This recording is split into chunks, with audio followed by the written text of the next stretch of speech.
बँकिंगच्या व्यतिरिक्त एक कौशल्य विकासावरती पण आपण प्रशिक्षण शाळेमध्ये देण्याचं इच्छुक आहोत, की लोकांनी आपल्या लहान मुलांनी आधीपासूनच स्किलवरती फोकस केला पाहिजे.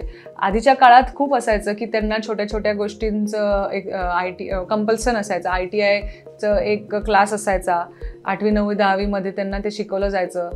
आता कदाचित काही टाईम सोबत एज्युकेशन सोबत ते थोडं मागे पडलं आहे, पण आता परत ते आपण आणू शकतो. आणि त्याच्याबद्दल एक साधं मला आठवतं आहे की मला लहानपणी मला आईने सांगितलं होतं की मी शाळेत असताना मी ट्रान्झिस्टर बनवलं होतं. तेव्हा खूप म्हणजे असं वाटलं होतं मला की अरे बापरे, शाळेमध्ये असताना एक ट्रान्झिस्टर बनवला आहे. तर हे छोट्या छोट्या जे काही आपल्या घरातल्याच काही आपले इलेक्ट्रॉनिक गोष्टी असतील त्या उघडून त्याच्याबद्दल थोडंसं त्याच्यामधनं चाळायचं, हे सगळं त्यांना शिकवलं पाहिजे. कारण की त्याच्याने त्यांचं जे प्रॅक्टिकल नॉलेज आहे ते खूप वाढतं आणि हे त्यांना त्यांच्या पुढच्या आयुष्यात कामं येतं. तर हे स्किल आणि कौशल्य विकासाचं त्यांनी आपण प्रशिक्षण घेतले पाहिजे शाळेमध्ये. त्याच्या व्यतिरिक्त जे आपण आपला पूर्ण एरिया जो जळगाव आपण मानलं जातं, खानदेश मानलं जातं, हा पूर्ण शेतकी प्रधान एरिया आहे.